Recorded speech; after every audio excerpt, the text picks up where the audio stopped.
My name is Charlie McGrath. I'm the founder of WideAwakeNews.com and a host on the Rinse Radio Network. Today, Ben Bernanke, arguably the most powerful man in the world, definitely the head of a private group of banks masquerading around as a federal agency, announced that there is severe downside risk in the U.S. economy.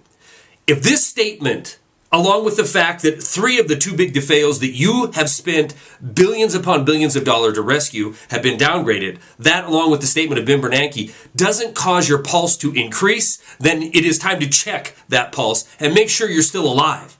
Because we've spent now, by some estimates, $27+ trillion bailing out failure of the too big to fail. 3 of them downgraded today. 3 of these entities that if we would have not only downgraded, but obliterated in 2008, we could truly be on the road to recovery. They were downgraded today. But don't worry, Barney Frank is taking credit for the downgrade and showing that this leads to, hey, no more bailouts for the too big to fail.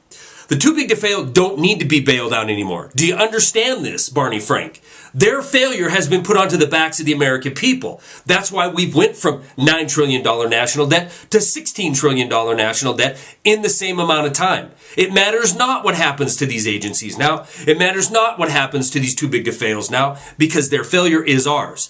If you want to know where we're heading, if you have any doubt in your mind that we have entered a global depression, look at the tiny nation of Greece and get used to hearing the same kind of rhetoric coming here that we hear there. The IMF has demanded, not the government of Greece, the IMF has demanded that they go from draconian austerity measures to medieval Dark Ages austerity measures. If you work for the government of Greece, you just lost 20% of your retirement today. If you're under 55 and work for the government of Greece, you've just lost 40% of your retirement today. There is massive strikes planned for Greece for the next few days, and we can be guaranteed that bloody riots will ensue. And why shouldn't they? Their sovereign identity and borders have been evaporated, and they are in the control of central bankers in Europe. The exact same phenomenon is happening right here in this country.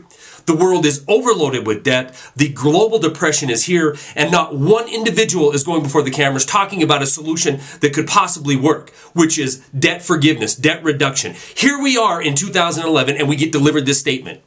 Severe downside risk to our economy?